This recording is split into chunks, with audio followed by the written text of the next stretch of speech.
Politiquement, nous allons tout faire sur le terrain, mettre les Congolais dehors, manifester, faire des marches pacifiques pour montrer au pouvoir que c'est parce que le Congolais attend, que le Congo a d'autres priorités, notamment au moment où notre pays, l'agression est en train de passer du nord Kivu au sud Kivu.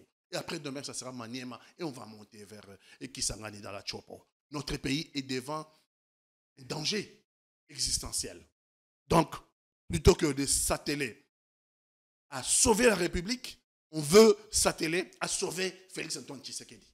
Parce que pour lui, c'est son sort qui compte. Dans ce changement de constitution, c'est le sort de Félix-Antoine Tshisekedi qui importe, pas le sort du Congo. Et voilà pourquoi l'objectif de se mettre ensemble entre Joseph Kabila Kabange, Moïse Katumbi et aussi Martin Fayulu, c'est de faire échec à cette tentative de changement de constitution de façon à ce que la démocratie s'exerce. Une alliance de circonstances. Bon, nous sommes politiques. Rien n'est impossible. Si nous arrivons en 2028. Oui, c'est redéfini autrement à l'approche de 2028. Oui, si nous mettons en échec, d'abord, il faut mettre en échec ce plan macabre de changement de constitution. On ne parle pas de l'alliance sans qu'il y ait soubassement, sans qu'il y ait une vision claire des choses. Mais ceux qui veulent parler des deals n'ont qu'à regarder le miroir le matin. Qui remet Katumbi et Félix Antoine Tshisekedi ensemble, Katumbi et Joseph Kabila ensemble? C'est Félix Antoine Tshisekedi. Totikala Setseko Ndenali Puta na wax de Maman Moseka Netoko Maka légende na 3.5 4.5 to 5.5 $. Signature Yalibela et Tikali inoubliable avec le wax de Maman Moseka.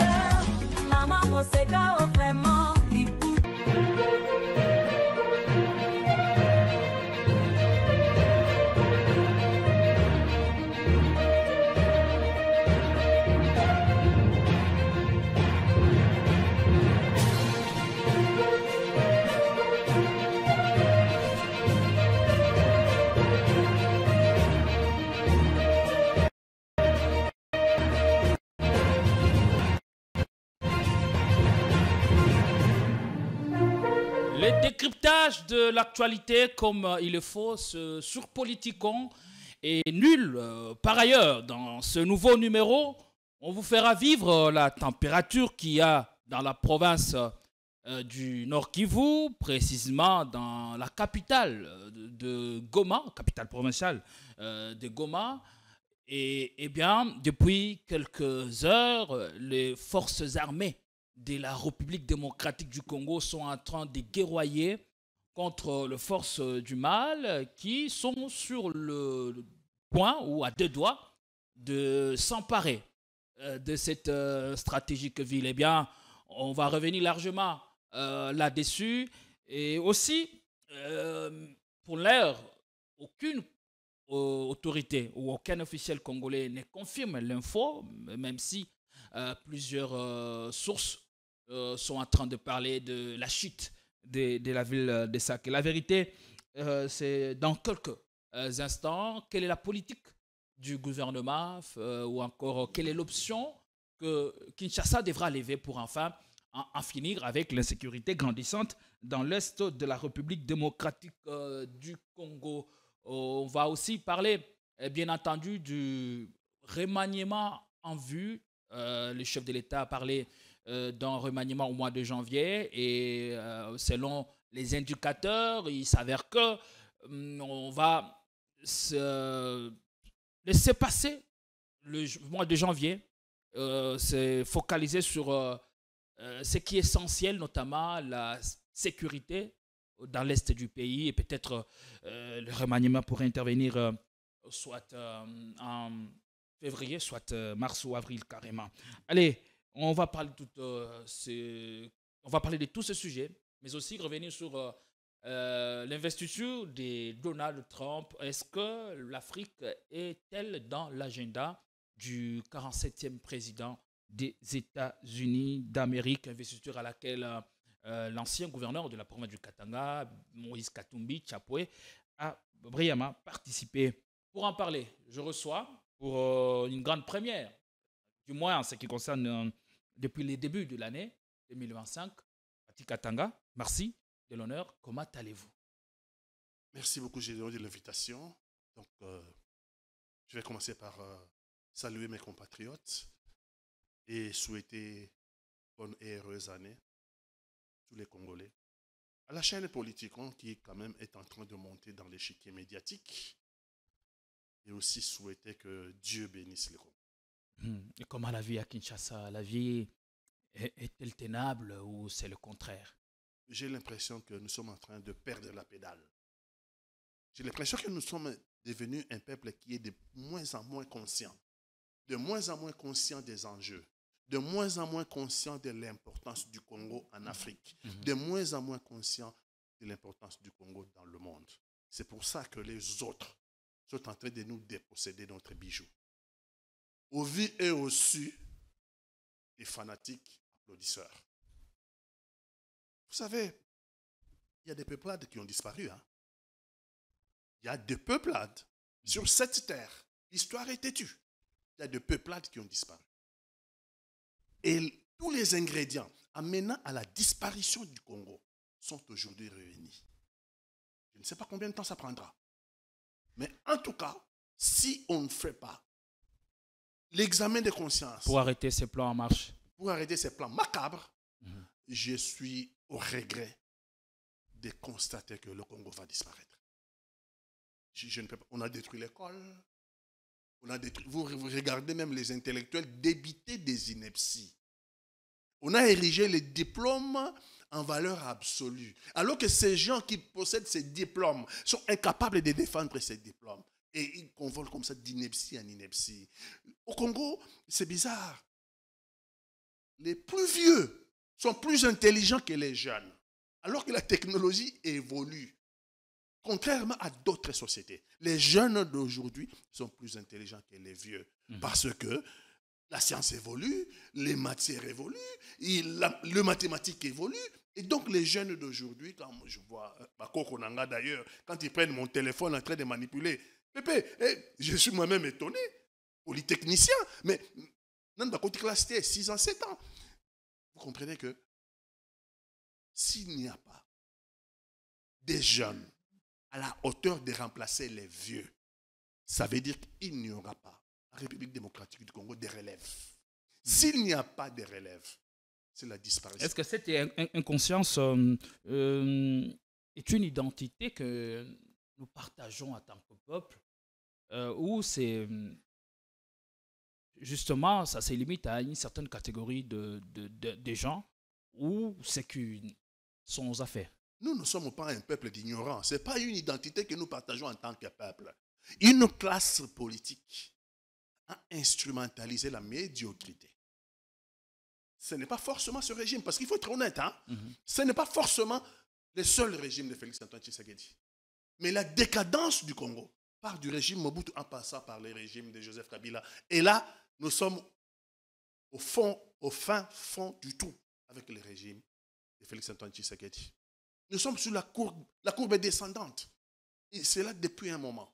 Maintenant, nous sommes descendus. Est-ce que le peuple congolais ne partage-t-il pas cette responsabilité de n'avoir pas fait le choix sur les hommes capables ou à même de relever les défis? On a ôté au peuple congolais la capacité de constater qu'il est en train de couler. Cette capacité s'acquiert à l'école. Quand vous avez détruit l'école. Quand vous avez des universitaires qui ne savent ni lire, ni écrire, ni raisonner. Quand vous avez des universitaires qui n'ont pas lu 2 livres au cours de leur cursus académique, vous voulez vous attendre à quoi à la sortie? Vous voulez vous attendre à quoi? C'est le modèle qu'on a imposé à toute une société. Ce n'est pas le modèle qu'on a imposé à toute une société. Mais nous avons été vidés de notre substance en tant que peuple. Et on a imprimé en nous ce que les autres ont voulu que nous soyons. Et ça, c'est l'œuvre de qui? C'est l'œuvre de l'homme politique congolais. Parce que c'est lui qui gère la cité. C'est lui qui gère la cité. C'est lui qui doit faire les projections. C'est lui qui doit comprendre que l'alpha et l'oméga d'une société, c'est l'école. Il y a des pays qui sont partis au même niveau que nous. l'Inde, la Chine. Dubaï, déjà en 2000 ans, Dubaï n'avait pas l'expansion qu'il a aujourd'hui, mais ils ont travaillé sur la durée pour imposer le respect. Les projections aujourd'hui, les projections. Aujourd'hui, 2025, les États-Unis, première puissance économique du monde. Deuxième puissance économique du monde, la Chine. Troisième puissance économique du monde, l'Inde. Dans 25 ans, les projections dans 25 ans, c'est pour ça que Trump veut combattre la Chine sur le plan du commerce, peut-être on va dire un mot. Dans 25 ans, ça veut dire en 2050, les projections nous disent la première puissance économique sera la Chine. La deuxième puissance économique sera les États-Unis. La troisième puissance économique sera l'Inde. Dans 25 ans, ça veut dire en 2075 à 2075, la première puissance économique sera la Chine. La deuxième puissance économique sera l'Inde. Donc, on travaille sur base de projections. On fait des études prospectives pour atteindre les objectifs assignés. Les Européens sont en train de tout faire parce qu'ils constatent que le pôle de la civilisation qui est dynamique est en train de muter vers l'Asie. Le pôle de la civilisation. Autrefois, en Égypte, en Afrique. Autrefois, en Égypte, en Afrique. Était passé en Europe. C'est cette puissance-là que nous avons connue jusqu'à les années 2000. Aujourd'hui, ce pôle de civilisation est en mutation vers l'Asie. Et pendant ce temps, qu'est-ce que l'Africain fait concrètement Non. pour ne pas parler du Congolais? Qu'est-ce que l'Afrique fait? Cette projection-là, les Africains ne tiennent pas compte. En tout cas, les Congolais. En tout cas, les Congolais ne tiennent pas compte. Qu'est-ce que nous serions, nous, en 2075? C'est demain, en 2075. C'est demain. Quand la Chine sera la première puissance économique du monde.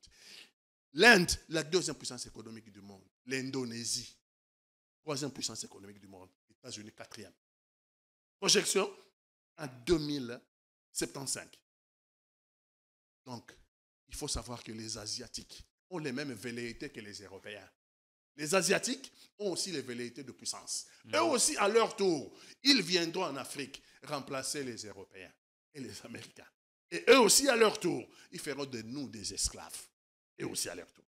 Donc, si nous sommes incapables d'établir un équilibre de force en termes de puissance entre l'Afrique et les pays émergents qui sont en Asie, eh bien, ne croyez pas que la Chine va venir nous applaudir. Ne croyez pas que l'Inde va nous donner tout. Non, ils viendront aussi parce qu'ils ont les velléités de puissance nous mater comme les Européens l'ont fait et les Américains. Est-ce que le réveil qu'on voit dans l'Afrique de l'Ouest, avec le départ de régimes repités, des régimes totalitaires, est-ce que c'est un signal fort que l'Afrique est en train de prendre conscience, où on reste toujours, où on n'est pas encore sorti de l'auberge? Les pays de l'AS, Alliance du Sahel, tout ça, ont pris conscience. Mais je ne partage pas la ligne politique qu'ils sont en train d'imprimer. On ne quitte pas un maître pour aller être esclave d'un autre maître. Si vous quittez un maître... C'est là que se trouve le piège. Oui. Si vous quittez un maître, vous mettez les conditions de votre indépendance en place. Ça veut dire les conditions de votre indépendance. Ce sont les conditions de votre indépendance, non seulement en termes de démocratie, mais aussi conditions de votre indépendance en termes économiques et aussi des projections. Si vous évoluez en autarcie ou en tant que nation indépendante du Sahel, comment vous allez atteindre l'apogée, comment vous allez atteindre là où sont les autres pays qui vous ont expliqué. Qu'est-ce que vous voulez dire par là? Ces mouvements sont soutenus par des puissances je vais dire par là que les pays du Sahel, toujours. Je vais dire par là, les pays du Sahel ont quitté l'Occident, particulièrement la France. C'est leur choix. Mais qu'est-ce que je constate? C'est la Russie qui prend place, surtout en termes de sécurité. C'est la Russie qui prend la place de la France. On quitte un maître pour un autre. Est-ce que c'est le même modèle que propose la Russie? Moi, je ne peux pas prendre la Russie comme un modèle. Parce que le pays qui quitte son territoire et va aller annexer les territoires de notre pays, c'est ce que les Rwandais ont fait chez nous. Moi, en tant que Congolais, je dois faire attention à tout ça. Attention, il y en a qui soutiennent la Russie. Parce qu'ils pensent qu'en soutenant la Russie, ils sont en train de narguer l'Occident. Mais j'ai dit, réfléchissez 2 fois. Mais ce que la Russie fait en Ukraine, c'est ce que le Rwanda fait chez nous. Si demain les négociations s'ouvrent, parce que Biden va ouvrir les négociations. Et Biden est en train de faire pression à Poutine et à Zelensky pour dire d'abord à Poutine, il faut arrêter la guerre. Et pour dire à Zelensky, la condition de la guerre, c'est abandonner les Donbass, les territoires déjà occupés. Attention, pour nous Congolais. Mais le Rwanda peut venir sur la même table de négociation, exiger des Occidentaux ce que vous avez accepté pour la Russie. Vous devez aussi l'accepter pour le Rwanda, parce que j'ai des territoires déjà annexés au Congo. Et donc, donnez-moi l'aval pour que ces territoires-là soient des territoires rwandais. Donc moi, la Russie n'est pas un exemple pour moi. Elle peut justifier son agression.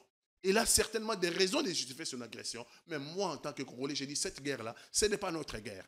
Il y a un problème. J'ai dit seulement qu'il faut faire attention. Les revendications de la Russie en Ukraine, ce sont les mêmes revendications du Rwanda sur notre pays. Alors, on va rester sur le même volet, puisque je le disais à l'introduction de cette émission. Trump, finalement, a prêté serment depuis le 20 janvier dernier. Il est parti pour un mandat de 5 ans à la tête des États-Unis avec plusieurs projets à son actif. Est-ce que pouvons-nous s'accorder à dire que l'Afrique est dans l'agenda de Trump? L'Afrique est dans l'agenda de Trump dans le sens de l'exploiter. Oui, il dit d'abord, en prêtant serment, America First. C'est comme si nous n'entendons pas. Il dit America First. Ça veut dire que l'Amérique d'abord. Si ils doivent regarder chez nous. La ligne politique ne va pas pour autant changer. Non. Nous, le Congo, nous représentons un enjeu géostratégique pour les États-Unis. Peut-être que nous-mêmes, Congolais, nous n'en sommes pas conscients. Vous avez vu quelques jours, 2 ou 3 mois avant de quitter le pouvoir, Biden est venu ici. Nous sommes en face des projections. On vient de faire des projections. Les Américains ont ces projections sur la table. Trump a ces projections sur la table. Aujourd'hui, les États-Unis, première puissance économique du monde, suivi immédiatement talonné par la Chine. La Chine est talonnée immédiatement par l'Inde. 2 pays asiatiques dans le G5. Après, même pas 2 pays, parce qu'après l'Inde, c'est le Japon. Après l'Inde, dans le G5 de pays les plus riches du monde, les puissances économiques du monde, aujourd'hui, 3 pays asiatiques. La Chine, l'Inde et le Japon. Et donc, Trump regarde, il dit dans 25 ans, qu'est-ce qui va se passer? On lui dit dans 25 ans, les rapports seront ceci. États-Unis, première puissance en 2050. Pour les Européens, pour les Occidentaux, c'est demain. Hein? Ils vivent dans la projection. En 2050, première puissance économique du monde, États-Unis. Deuxième puissance économique du monde, la Chine. Troisième puissance économique du monde, l'Inde. Quatrième puissance économique du monde, l'Indonésie. 5e puissance économique du monde, le Japon. 4 pays asiatiques dans les G5, dans 25 ans. Alors, dans 50 ans, c'est encore pire. En 2075, c'est encore pire. Chine, première puissance économique du monde. Deuxième puissance économique. L'ordre sera renversé cette fois-là. Il n'y aura pas de pays européens ni États-Unis dans les G5. Chine, premier pays, dans 50 ans, Chine, première puissance économique du monde. Deuxième puissance économique du monde, Inde. Troisième puissance économique du monde, l'Indonésie. Quatrième puissance économique du monde, le Japon. 5e puissance économique du monde, notre pays d'Asie. Et il se prépare en conséquence. En conséquence. Pour que ce pays-là devienne puissance, il faut quoi? Ça, ce sont les projections. Et donc, les projections, on peut les démentir. On peut les démentir. On avait prévu pour le Congo au moment de l'indépendance que nous serions un pays développé. Pour le Congo, nous étions devant l'Inde. Nous étions devant la Chine sur le plan économique. Nous étions à l'égalité avec le Canada. Mais aujourd'hui, le Congo, c'est le dernier du monde. C'est le dernier dindon de la farce du monde. Donc, les projections, ça en est une. La réalité, ça en est une autre. Et donc, Trump va travailler sur la réalité. Il dit, il ne faut pas que ça arrive comme ça. Les États-Unis doivent garder leur primauté en termes de puissance économique. Mais ça demande des... Il y a des conditionnalités. Alors vous comprenez Et donc il faut aller chercher... Comment vous comprenez alors cet enthousiasme chez chez les Africains qui ont applaudi de leurs deux mains l'arrivée de Trump. Trump, Biden, blanc, bonnet, bonnet, blanc. Ils ont applaudi quoi, les Africains? Trump, Biden, blanc, bonnet, bonnet, blanc. La suprématie américaine doit se maintenir, n'importe quel prix. Et pour maintenir la suprématie américaine sur le plan économique et sur le plan militaire, il faut les armes de demain. Et pour les armes de demain, il faut les minéraux critiques. Minéraux critiques que ne possèdent pas les États-Unis. Minéraux critiques que ne possède pas la Chine. Minéraux critiques que ne possède pas... Mais ces minéraux critiques se trouvent en Afrique, particulièrement au Congo. Vous avez vu un mois avant de quitter le pouvoir, ou un mois et quelques jours, Biden est venu pour faire signer au Congo la sortie de nos minéraux sur les corridors de Lobito, au Congo, jusqu'au versant atlantique. Donc, les minéraux congolais, les minéraux critiques vont prendre ce chemin. Et nous avons signé sans demander, nous gagnerons quoi? La Chine et l'Inde aussi arrivent.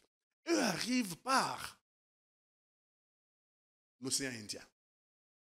Ils arrivent par le port de Mombasa en Tanzanie. Et il y aura un corridor indien qui va relier la Tanzanie à nos minéraux dans les lois là-bas. Et ne vous étonnez pas que demain qu'il y ait une guerre dans ce coin-là. Entre les corridors indiens, donc la Chine et l'Inde, soutenus par la Russie, et les corridors atlantiques, les États-Unis, et qui va fournir aussi les pays européens. Nous servons des dindons de la face. Qu'est-ce que le Congo gagne dans tous ces corridors? Qu'est-ce que le Congo gagne? Et donc, ils ont besoin de nos minéraux critiques. Nous intéresserons Trump dans le sens de l'exploitation de la République démocratique du Congo et l'exploitation de l'Afrique. Mais il est remonté contre le mariage homosexuel. Et il vient avec plusieurs réformes et projets à son actif. Est-ce qu'on ne peut pas voir ça d'un bon œil? Est-ce que les mariages homosexuels, est-ce que c'est le débat de nous les Africains? Ce n'est pas notre débat. Mais ça commence à entrer dans... Nous sommes en train de perdre du temps en pour Afrique, rien. hein. Nous sommes en retard sur tous les continents du monde. Nous devons nous concentrer sur l'essentiel. Ça, c'est du superfétatoire. S'il est fâché contre les homosexuels, mais qui trouve la solution. Les homosexuels en Afrique, il n'y en a pas. Nous n'avons pas une société traditionnelle dans laquelle... Dans certains pays africains, déjà, ces mariages commencent à être normalisés. C'est l'influence. Et même bénis par l'Église. C'est l'influence de l'Occident. Ils ne peuvent pas prendre leur tare qu'ils appellent valeur. Moi, j'appelle ça une tare. Et en faire une valeur universelle. Et en faire une valeur universelle. S'ils veulent être homosexuels, donc des tapettes, c'est leur problème. Ce n'est pas le problème des Africains. Ce n'est même pas un débat chez nous. Nous sommes hétérosexuels. Depuis la nuit des temps, depuis que notre société a existé, l'homosexualité en Afrique est une marginalité. Donc, il ne faut pas qu'on nous amène dans ce genre de débat. Qu'ils débattent. Mais si eux veulent nous amener l'homosexualité, mais dans notre société, nous sommes polygames. Nous, Africains, nous sommes polygames. Et alors, ils acceptent aussi la polygamie. Quand nous, on veut exporter la polygamie comme étant une valeur ancestrale chez nous, eux considèrent que c'est une tare. Il faut bannir. Et eux prennent leur tare, l'homosexualité, pour nous imposer comme valeur universelle. C'est inacceptable, mais c'est parce que nous sommes faibles. La main qui donne est toujours au-dessus de la main qui reçoit. Tant que nous resterons faibles sur le plan économique, faibles sur le plan militaire, ils arriveront à nous imposer l'homosexualité. Je ne suis pas du tout. Ils arriveront à nous imposer. Alors, on a vu à l'investiture de Trump la présence remarquée de l'ancien gouverneur de la province du Katanga, Moïse Katumbi, accompagné de ses collaborateurs qui font partie de son précaré. Est-ce que Moïse Katumbi, l'ancien candidat malheureux à la présidentielle de 2023, est-il proche de l'administration Trump? Bon, ne faut pas tout exagérer. Nous sommes politiques, il faut regarder le fait. Moi, je suis factuel. Je ne veux pas donner l'impression que oui, Biden est là et donc demain, il prendra le pouvoir et donnera à Katumbi. Non, je laisse ce débat-là dans la rue. Ça, c'est un débat de la rue. Ce n'est pas un débat à mon niveau. Moïse Katumbi avait été invité. Moïse Katumbi a ses entrées à la Maison-Blanche. Même chez Biden, il avait des entrées. Même chez Trump, il a des entrées. Je ne vais pas donner tous les détails ici. Invité en qualité d'équipe, puisque le débat dans le salon politique, c'est que quelqu'un, n'importe qui pouvait payer jusqu'à $100 000 et s'offrir un carton d'invitation. Non, mais enfin, nous pensons que, nous, Congolais, nous pensons que la corruption est une valeur universelle. Non. Toutes les sociétés ne sont pas des sociétés corrompues. On ne vend pas des invitations aux États-Unis. On ne les vend pas. On ne les vend pas.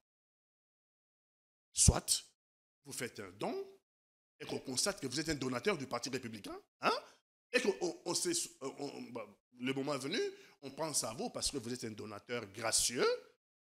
Beaucoup des hommes d'affaires américains étaient invités, ils ne sont pas politiques, mais parce que c'est des donateurs du Parti républicain.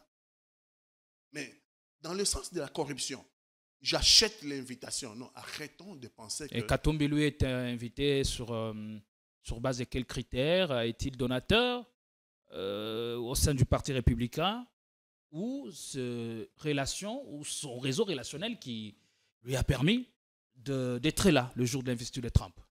Son réseau relationnel est dense. Et c'est par ce réseau relationnel qu'il a été invité en tant qu'homme d'État congolais à l'investiture de Trump. Mais moi, je suis content parce que je suis allié de Moïse Katumbi. Je suis Maïmaï, allié de Moïse Katumbi. Je suis content. Mais cela ne traduit pas. Et demain, Trump va prendre le pouvoir et donner à Katumbi. Non, ce n'est pas à ce niveau-là que les choses se passent.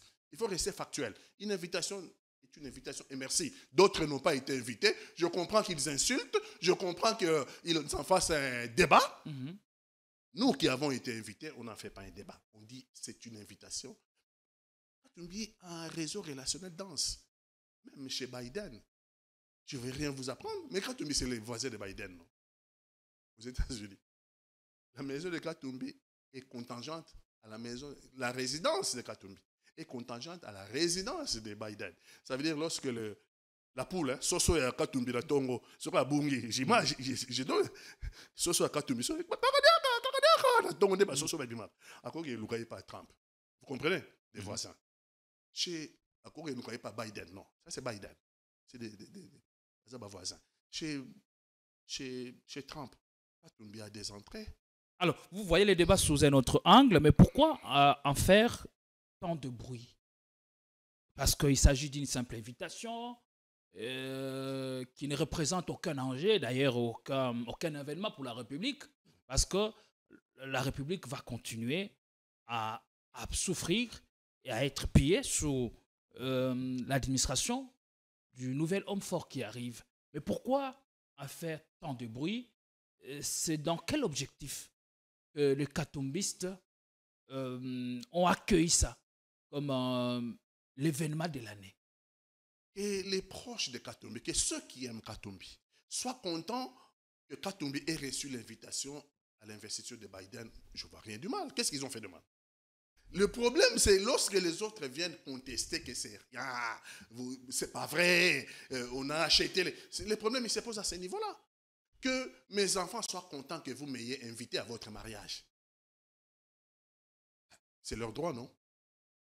Mais que les enfants des autres qui n'ont pas été invités s'enflamment pour dire non. Au fait, il n'a pas été invité à son mariage et c'est parce qu'il avait acheté son invitation. Là, ça pose un problème. Que les proches de Katumbi soient contents que Katumbi ait été invité. Je pense que c'est la voie de soi. Moi aussi, j'étais content. Quand j'ai appris de lui que oui, effectivement, ils vont partir de Bruxelles pour aller aux États-Unis avec Salomon et avec Coco. J'étais content. Mais point barre. Qu'est-ce que la République gagne dans tout ça? Ce n'est pas la République qui est invitée aux États-Unis à l'investiture. Ce n'est pas la République. Mais ce sont des personnalités. Quand on n'a pas de fonction officielle. Après tout, ils ont eu à gérer les pays, ils étaient aux responsabilités et ils ont aussi ces ambitions d'y revenir un jour. Oui, parce que nous ne sommes pas en autarcie. Le Congo est un pays qui compte dans le monde. Et la communauté internationale a une prééminence dans nos affaires intérieures. Et donc, il vaudrait mieux avoir des entrées à l'international. C'est pourquoi le clan Katumbi veut se positionner dans ce sens. Est-ce que c'est Biden qui doit positionner les hommes politiques congolais? Non, c'est un mépris à l'égard des hommes politiques congolais. Non. On peut entretenir un réseau relationnel, mais pas que Biden vienne nous prépositionner. Non, notre combat entretenir un réseau relationnel à quel intérêt? Justement, c'est la grande question, Pati Katanga. Vos amis, c'est pourquoi? Lorsque vous avez un problème, ils peuvent vous aider. Lorsque ils ont un problème, vous pouvez les aider. Vos amis, c'est fait pourquoi? D'abord, on est amis en fonction de valeurs. Oui. On ne choisit pas l'ami parce qu'on l'aime, parce qu'il est beau, mais d'abord par rapport aux valeurs qu'il reflète. Et les intérêts aussi. Non seulement les valeurs, et aussi en fonction des intérêts. Pas forcément. Les relations humaines sont faites d'intérêts. Il ne faut pas se leurrer. Les relations humaines sont faites des intérêts. Si vous n'achetez pas à manger à vos propres enfants, alors quel intérêt maintenant de Moïse Katumbi à participer à l'investiture de Trump si les relations humaines sont faites d'intérêts? Dans le fait qu'il y a prééminence absolue de la communauté internationale dans notre pays, il vaudrait mieux être avec Trump qu'être contre Trump. Il vaudrait mieux être avec Trump que ne pas être connu de Trump. Il y en a qui ont envoyé aux États-Unis des émissaires. Ils n'ont pas eu d'invitation. Ils ont l'appareil d'État entre leurs mains. Ils n'ont pas eu d'invitation. Donc ne tapez pas sur Moïse Katumbi pour avoir reçu une invitation. C'est un message? Bien sûr, c'est un message. Il y en a qui ont le pouvoir d'État, qui ont tout à leur disposition et qui ont envoyé des délégations depuis 3 mois pour aller quémander l'invitation. Si on pouvait acheter l'invitation. Est-ce que cela laisse? Il y en a qui ont l'appareil d'État et ont les moyens de l'État. Vous avez suivi ici, il y a même 450 000 $ qu'on peut jeter comme ça par la fenêtre dans les histoires des audios.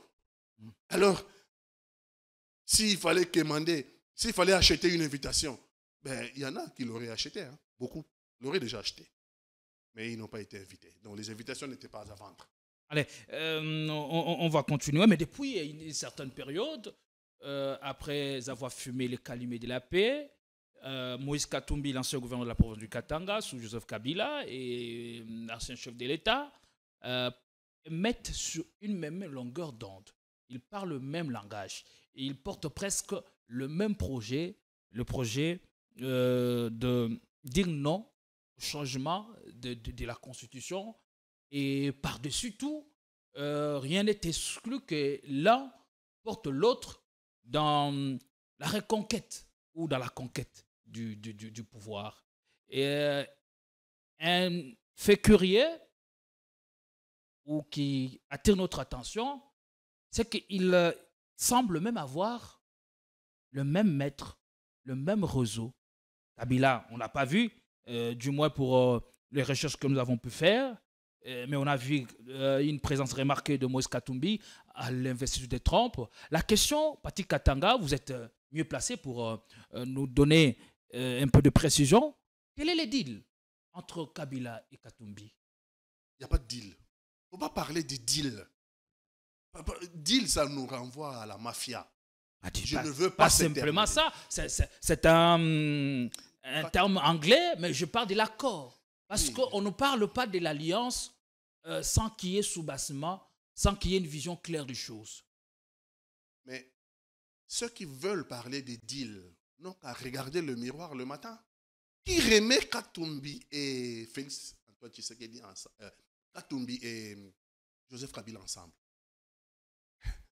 C'est Félix Antoine Tshisekedi.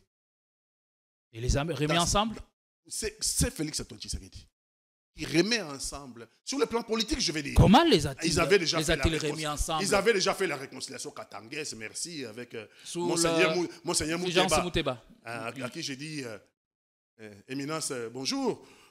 C'était déjà fait, la réconciliation katangaise.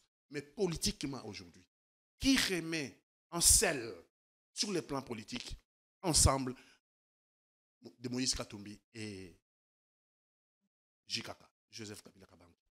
C'est cette histoire de changement de constitution. Donc c'est Félix Antoine Tshisekedi qui vient nous porter comme ça une histoire à bras test. Je vais changer de constitution dans le but de se maintenir ad vitam aeternam au pouvoir.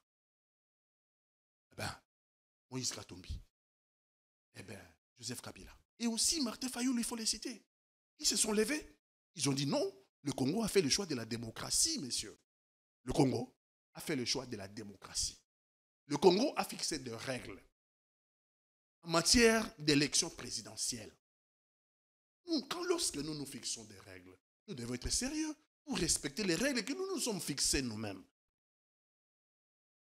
Un mandat de 5 ans renouvelable une seule fois. L'article 220. Non, messieurs, il veut se maintenir au pouvoir par d'autres subterfuges. Pas après pas. On abandonne argousie après argousie juridique. On commence par l'article 217, l'Union africaine, et puis on passe à d'autres. Pas après pas, ils abandonnent les argousies juridiques. Et il apparaît clairement que les buts de ce changement, et puis il ne se les cache pas, Félix Antoine Tshisekedi. Alors, quelle est la conduite à tenir et même l'objectif de cette alliance politique entre Moïse Katumbi et Joseph Kabila, qui semble avoir le même parrain, le même réseau relationnel, et pour ne pas exagérer aussi, le même rêve. L'objectif, c'est de faire chèque. L'objectif, c'est de faire échec à cette tentative de changement de constitution. Qu'est-ce qu'ils ont convenu alors et quels moyens mettre en place justement pour mettre à mal ce projet de changement de constitution porté par le pouvoir de Kinshasa? Politiquement, nous allons tout faire sur le terrain, mettre les Congolais dehors, manifester, faire des marches pacifiques pour montrer au pouvoir que c'est parce que le Congolais attend, que le Congo a d'autres priorités, notamment au moment où notre pays, l'agression est en train de passer du nord Kivu au sud Kivu. Et après demain, ça sera Maniema et on va monter vers Kisangani dans la Chopo. Notre pays est devant un danger existentiel. Donc, plutôt que de s'atteler à sauver la République, on veut s'atteler à sauver Félix Antoine Tshisekedi. Parce que pour lui, c'est son sort qui compte. Dans ce changement de constitution, c'est le sort de Félix Antoine Tshisekedi qui importe, pas le sort du Congo. Et voilà pourquoi l'objectif de se mettre ensemble entre Joseph Kabila Kabange, Moïse Katumbi et aussi Martin Fayulu, c'est de faire échec à cette tentative de changement de constitution de façon à ce que la démocratie s'exerce. Une alliance de circonstances. Bon, nous sommes politiques. Rien n'est impossible. Si nous arrivons en 2028. Oui, c'est redéfini autrement à l'approche de 2028. Oui, si nous mettons en échec, d'abord, il faut mettre en échec ce plan macabre de changement de constitution. Il faut mettre en échec l'agression du Congo. Monsieur le journaliste, si nous n'avons pas de pays, 2018 n'arrivera pas. Donc, il faut mettre en échec deux plans macabres, dangereux pour notre pays. Ce plan de changement de constitution et l'agression de notre pays. Pensez-vous que Katumbi et Moïse Katumbi, au regard de leur histoire tumultueuse par le passé et les divorces étant intervenus, peuvent se mettre ensemble sans que cela soit défini clairement? Si nous arrivons en 2018, que nous passons avec brio le combat que nous avons engagé aujourd'hui contre la Constitution et aussi arrêter l'agression du Congo. Si avec brio en 2028, ces deux dangers sont derrière le Congo, on a vaincu le Rwanda et l'Ouganda et on a mis en échec les changements de la Constitution, c'est possible en 2028. Rien n'est impossible. Je vais pas vous les cantonner. Qui pourrait soutenir l'autre si le défi ou les objectifs étaient atteints? Maintenant, en ce qui concerne peut-être la magistrature suprême en 2028, qui serait tenté, d'après vos analyses ou d'après vos informations de couloir, tenter de soutenir l'autre? Kabila aura droit d'être candidat en 2028. Moïse Katumbi aura droit d'être candidat en 2028. Martin Fayulu aura droit d'être candidat en 2028. Je prends que ce trois-là. Si nous continuons avec le tour unique à l'élection présidentielle, ils vont discuter pour voir qui sera porteur de l'espoir, qui sera le mieux placé. De toute façon, nous choisirons le mieux placé de trois pour être le candidat commun de l'opposition. Mais il n'y a pas d'espoir sans confiance entre les deux. Le peuple a confiance en qui? Pour l'heure. Je ne suis pas le peuple pour répondre à la place du peuple. Vous faites peuple. partie de cette population. Et ne pensez pas que vous allez nous mettre en difficulté. Pour l'instant, nous avons un combat. Je vais répéter. C'est de mettre en échec les projets macabres de changement de constitution. C'est l'agression de notre pays doit s'arrêter. Et on verra la suite après. Quant au peuple, si nous arrivons en 2028, avec brio, nous avons vaincu l'agression de notre pays. Nous avons vaincu le Rwanda et l'Ouganda. Nous avons mis en échec le projet macabre des changements de la Constitution. Le peuple va, s'il faut faire appel à lui, pourquoi pas, on peut faire une élection à l'intérieur, comment on appelle ça, les primaires. Il n'est pas interdit, on a encore le temps. Après ce combat-là, de faire échec à l'agression de la République démocratique du Congo, de faire échec au projet macabre des changements de la Constitution, je vais proposer les mécanismes de la primaire de l'opposition. Je vous donne la primaire de l'information. Je vais proposer. Allez, merci beaucoup. Mais il faut toujours rappeler que la Fondation katangaise tient au retour de l'un de ses dignes fils à la tête du pays. C'était même l'une des recommandations formulées lors de la réconciliation entre Moïse Katumbi et Joseph Kabila en mai 2021, si je suis encore fidèle à ma mémoire. Pour les Katangais, le fait d'avoir perdu le pouvoir, c'est parce qu'il y a eu querelle, il y a eu divorce, il y a eu malentendu entre Moïse Katumbi et Joseph Kabila. Donc, ils gardent encore. Non, il ne faut pas donner aux Congolais. Il ne faut pas donner aux Congolais l'impression que c'est une officine katangais. Je ne donne pas l'impression, mais je donne le fait. Cette officine katangais peut avoir ses propres souhaits, mais c'est le peuple. Nous avons fait le choix de la démocratie. C'est le peuple congolais qui il est légitime pour eux de réfléchir. Et donc, il ne faut pas dire... Légitime d'avoir des ambitions. Moi, je suis patriote. C'est ça la démocratie. Non, ça me gêne. Moi, je suis patriote maïmaï. De surcroît, katangais. Mon village même s'appelle Katanga. À la frontière de Lualaba, entre les Hauts-Katanga et mon village même s'appelle Katanga. Donc, ma katanganité n'est pas à discuter. Mais seulement, j'ai dit, en tant que patriote maïmaï, non, le candidat le mieux placé en 2028 peut aussi être Martin Fayulu.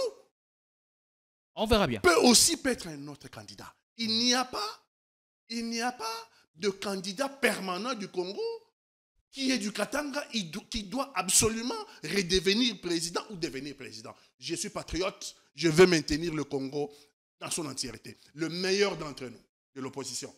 Les meilleurs d'entre nous sera choisi si nous arrivons à vaincre les écueils que nous avons engagés, le combat contre le changement de constitution et contre l'agression. Mais quant aux Katangais, les miens, je comprends qu'ils aient des sentiments. Mais moi, je regarde la République.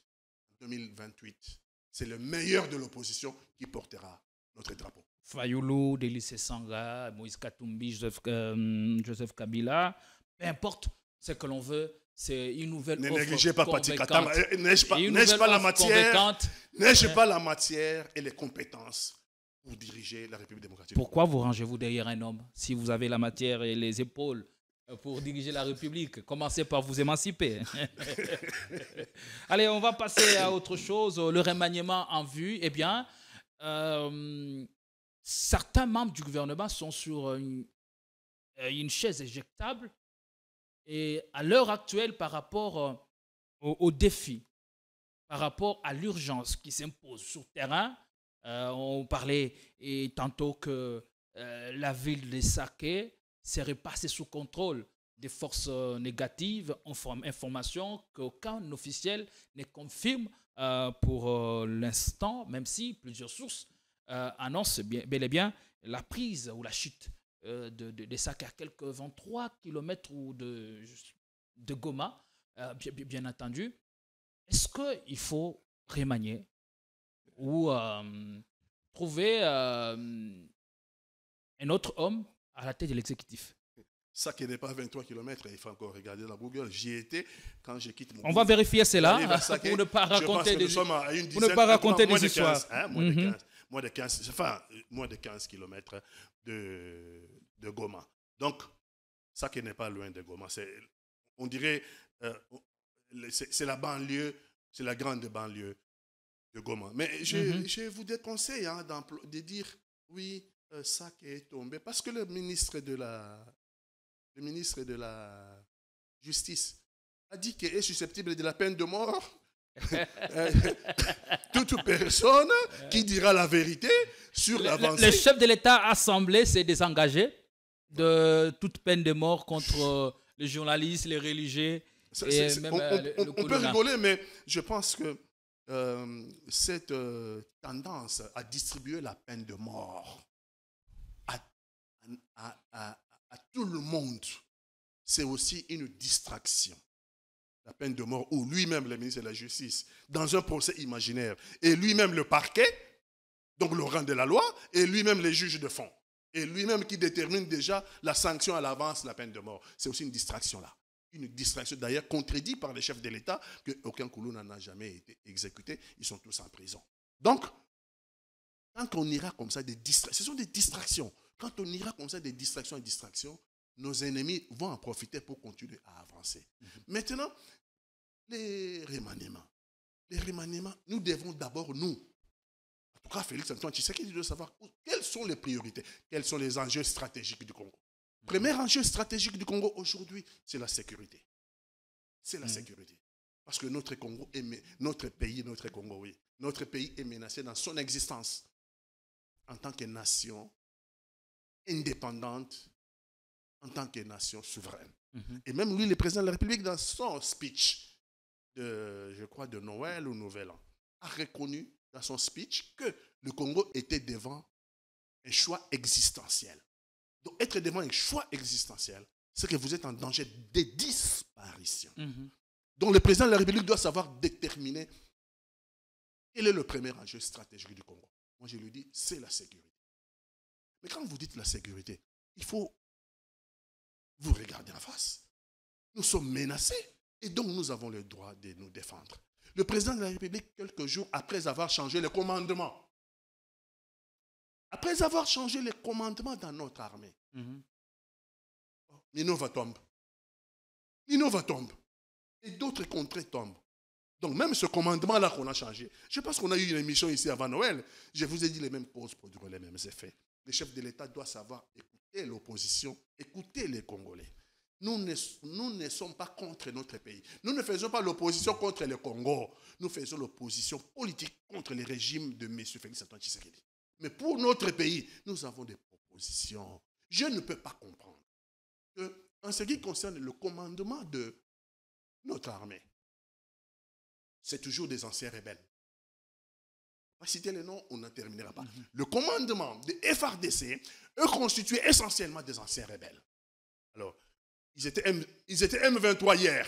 Certains sont venus du côté de FARDC. D'autres sont restés. Ils étaient MLC hier. Certains sont restés du côté de l'Ouganda. D'autres sont venus dans les FARDC. Ils étaient RCD hier. D'autres sont restés du côté de M23. D'autres sont venus du côté... Vous comprenez cette coïncidence-là entre les amis d'hier qui essayent de s'opposer aujourd'hui. Vous avez les mêmes rebelles qui ont joué dans le même terrain de football, dans la même équipe. Et ils se sont scindés, une partie est venue chez nous. Alors comment voulez-vous avoir un commandement fort, efficace, quand on ne définit pas clairement les objectifs? Je parle du gouvernement parce qu'il est question ici du remaniement. Oui, mais les objectifs, c'est au président de la République de fixer les objectifs. Je pense qu'aujourd'hui, nous devons atteindre la libération absolue de notre pays. Mais une armée, j'ai dit ici, qui a à son commandement des militaires qui étaient rebelles hier, qui ont laissé des amis de l'autre côté. Et eux sont venus en commandement chez nous. Mais ils sont en relation perpétuelle. C'est ça qu'on appelle l'infiltration. L'infiltration, ce n'est pas seulement les étrangers, les Rwandais et les Ougandais, il y en a. Mais il y a aussi des Congolais qui ont mené des rébellions. Comment ont-ils été nommés? Est-ce qu'a-t-on tenu compte de leur passé? J'interpelle le président de la République. Parce que pour nommer, au niveau du commandement, il faut avoir la fiche signalétique. Tout à fait. Le président de la République nomme comment? Il faut avoir la fiche, l'identification, la fiche signalétique, le renseignement sur le militaire. Comment a-t-il intégré l'armée? Comment a-t-il évolué jusqu'aujourd'hui? Et le président de la République le sait très bien. Il y a des officiers qui n'ont jamais été dans la rébellion. Des officiers venant peut-être de l'ex-phase. Il y a des officiers qu'on a formés qui n'ont jamais été dans la rébellion. Il y a des jeunes officiers qui sont entrés dans l'armée et qui sont dans les écoles de formation, qui ont les capacités. Il ne faut pas mettre à la tête de notre pays un commandement qui est resté dans la rébellion et aujourd'hui de l'autre côté, la conséquence, on les nomme aujourd'hui, demain, nous avons des contrées qui tombent. Il y en a qu'on a nommé responsables des 3e régions militaires. Mais Minova, c'est 3e région militaire, parce que 3e région militaire, c'est Nord Kivu, Sud Kivu, Maniema, jusqu'à Kisangani, là-bas, la Chopo. Alors, qu'est-ce qu'il faut faire dans ces cas? Il faut changer de politique ou redéfinir les objectifs, maintenir la même équipe ou changer cet empire? Le président de la République doit prendre son courage à deux mains. S'il prend son courage à deux mains, nous avons des militaires et des bons qui n'ont jamais trahi la République. Qui n'ont jamais trahi. Qui sont dans la police, dans les services de renseignement. Nous en avons et de bons. Il y en a même qui ont fui, qui sont à l'extérieur. Il y en a qui sont ici, qu'on a négligés, qu'on a méprisés. Parce qu'ils ne sont pas dans la mafia. Parce qu'ils ne sont pas dans la mafia. Non seulement ils n'ont pas le moyen de rentrer dans la mafia, mais il y en a qui volontairement ont refusé. Ils se sont dit que nous sommes militaires, nous avons été formés pour défendre la République démocratique du Congo. Et donc, nous ne rentrons pas dans la mafia. Le président de la République doit identifier à chaque nomination dans la sécurité, il doit avoir la fiche signalétique du renseignement de celui qui veut nommer. Depuis son recrutement jusqu'à aujourd'hui. Et nous pouvons changer ce commandement. Si nous avons un commandement qui n'est pas, comme on dit, infiltré, un commandement qui est à la hauteur, qui n'a pas été rebelle hier. Mais ce commandement-là, si on met le moyen, le Congo a des militaires et des très bons. Le Congolais a des policiers et des très bons. Le Congolais a des agents de renseignement et des très bons. Il faut mettre l'homme qu'il faut à la place qu'il faut. Il faut mettre le moyen qu'il faut. Et nous sommes capables de relever ces défis-là. Merci beaucoup. On va marquer une courte pause. Le temps pour nous de prendre ce message qui nous est parvenu depuis quelque part. Le message que porte Jean Calvin Mbwesso, qui est président du parti AGECO, Avenir du Grand Congo, qui est un parti membre du Front commun pour le Congo. On va écouter son analyse sur l'actualité ou encore la situation générale du pays. Parti politique qui mon côté, bazali na monopole, ya ko continuer ko manipuler bino nyoso. Ndenge bazali ko manipuler bino bazali ko mona na ba audio. Ba audio bozali koyoka bandeko na ngai tomi tuna en politique à qui profite ces audios na zo profiter nango intérêt à peuple na kati ya ba audio wana ezanini ba mona ki bino ndenge bozala ki engagé déterminé ya ko défendre constitution ya mboka na bino ba lobi te ba déconcentrer bino ba boakeli bino ba audio po bokota na distraction bomi tuna bandeko na ngai ba audio wana o ebimisi ba $450,000 ba $350,000 mbongo wana bazalai ko bimisa ba bimiseli ba audio ba koyi ko bimisa yango pona ba enseignante ba koyi ko bimisa yango pona ba militaire te bazali payé ba koyi ko bimisa yango pona ba magistrat te ba docteur te ba professeur te bazali payé ba policier te boko fongola miso mo kolonini ba débat wana peuple congolais zali ko profiter na nini ba préféré ko bibisa bambongo ebele bongo kende na barando na bango moko oyo peuple azana intérêt te ba règlement de compte na bango Mais pendant que le peuple a continué à souffrir, bon considérer yango, lokola, ndaku oyo bana bazana nzala, mama keyu wenze, akomi na wenze, akomi kobeta na edam, pe azomela na ye masanga, kuda kote la distraction na wenze. Ti wenze kangami, azongi na poko abana bazaka kanzala. Voilà pourquoi tozali ko continuer ko souffrir. Misère ya peuple congolais zali ko continuer ko se dégrader du jour au jour. Bakoyi ko continuer ko manipuler binoté. Pendant que le président a ba voyage, azo multiplier ba voyage, awa bazali ko continuer sur la distraction ya ba audio. Mais na este bande ko na biso bazali ko kufa, mikolo nyonso. Bazali baye ko manipuler bino Kabila comme na ye Kanambe. Ti lelo oyo acte de naissance ya Kanambe to mona kangote. Kabila za Rwandais. Ti lelo oyo village ya Kabila na Rwanda, ba parents na ye na Rwanda to mona kangote. Ba kokili sus ko continuer ko manipuler bino bongote. Ba kosi bino ke Kabila tikaka ba corps yango ba M23 bali ko déclarer lelo. Ba corps yango ba onde batika na bureau, ba bisaka ba corps yango te. Bureau ya Kabila zala ki bino botika nango. Ba corps yango M23 a déclaré ka et mon anakate. Pendant que chef de l'État yemo ka reconnaître que yemo ta bengi ba M23. Personne qui to vérifier to komona ke yemo ta bimisi ba M23 o nyonso Kabila kangaka bazaka na ndolo. Pe a reconnaître qu'il y a kuta kimboka oyo mobimba ba M23 bazala kite bitumba bazala ki suste ceux qui le bitumba oyo zongi na zongi si yango ba M23 oya bimisa na ndolo bango lelo bazo menacer mboka na biso bazo boto la ba territoire au quotidien. À qui profite nyonso wana boko ko fongola misote ba tie bino na ba audio boko ta na distraction pour permettre bango na minute to ali ko lobana bino awa bango ba koti déjà na centre nganda ba mikangi na kati bazali ko luka ndenge nini ba ko changer la République démocratique du Congo ba comme sango royaume ya Chilombo ndenge nini mwana na yeba do remplacer papa na ye ndenge bobola comme continuer na ba mission officielle.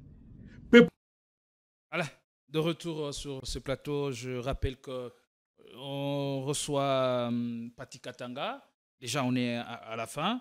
On va lui donner la parole peut-être pour un dernier mot. Voilà. On reste de cœur avec les populations qui sont dans l'est du pays, qui sont en proie à l'insécurité. Et aussi, on parlait de la distance qui sépare Sake et Goma. C'est entre 15 ou 20 km à l'ouest de la capitale provinciale. Il y a 7 km au nord de Kiroche sur le lac Kivu. Un dernier mot à tous nos compatriotes qui nous ont suivis. Qu'est-ce que vous pouvez leur transmettre en ces débuts d'année? Ce qui est regrettable pour mes compatriotes, c'est que ce matin, j'ai suivi le ministre des médias, Patrick Mouyaya. Toujours... Sur France 24. Toujours la même rhétorique. On attend la communauté internationale. Toujours la même rhétorique. Il réclame des sanctions contre le Rwanda. Ça fait longtemps. La même rhétorique, ça ne marche plus. C'est un disque rayé. C'est un disque rayé. La communauté internationale ne fera rien pour nous si nous ne commençons pas à faire quelque chose nous-mêmes. La communauté internationale nous suivra si nous sommes nous-mêmes dans l'avant-plan de rechercher la paix à l'est de notre pays. Comment comprendre que l'armée congolaise est toujours dans la défensive depuis que l'affaire a commencé?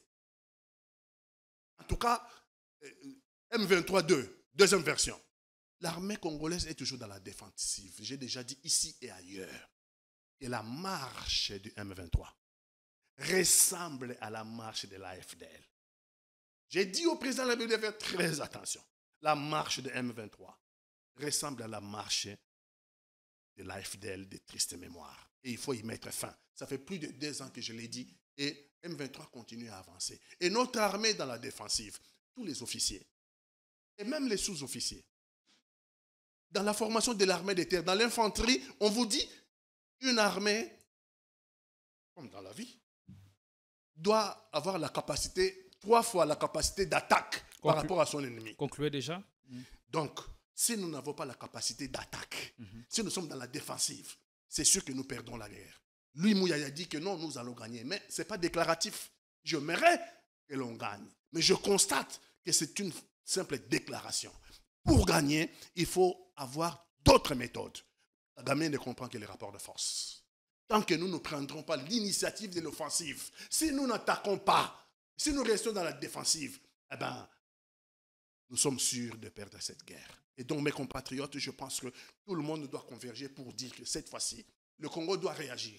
Si nous réagissons, si nous prenons sur le plan diplomatique la décision de fermer l'ambassade du Rwanda à Kinshasa, parce qu'on dit, on appelle à la communauté internationale. J'ai eu mes amis ce matin en Europe. Ils m'ont dit, Pati, mais vous êtes incapable de prendre une décision en ce qui concerne le plan diplomatique, en ce qui concerne les relations diplomatiques entre le Rwanda et le Congo. Vous nous demandez, nous, de prendre les sanctions, mais les Rwandais sont chez vous. L'ambassade du Rwanda fonctionne. Commencez par prendre les sanctions vous-même, de fermer l'ambassade du Rwanda. Le Congo ne mourra pas. Il faut fermer l'ambassade du Rwanda parce que l'ambassade du Rwanda permet aux émissaires rwandais de recruter nos militaires. Que retenir en un mot alors? Pardon? Que retenir en un mot? On est à la fin de l'émission. Que retenir, c'est au gouvernement de prendre ses responsabilités et au président de la République d'arrêter les voyages intempestifs pour se concentrer au problème de la sécurité au Congo, premier enjeu national. Ne serait-il pas à l'arracher des solutions? Il est en Suisse, non? Il parle de quoi? Du climat. Il parle du climat. Mais à Minova, on parle de quoi? Allez, merci Pati Katanga. Il y a un problème pour le président de la République. Mes vœux le meilleur pour 2025. Merci d'être passé. On pense vous retrouver dans une autre émission pour parler de l'actu. Merci de nous avoir suivis. Nous vous retrouvons dans un plus bref délai avec le même plaisir. Portez-vous bien. Bonsoir chez vous.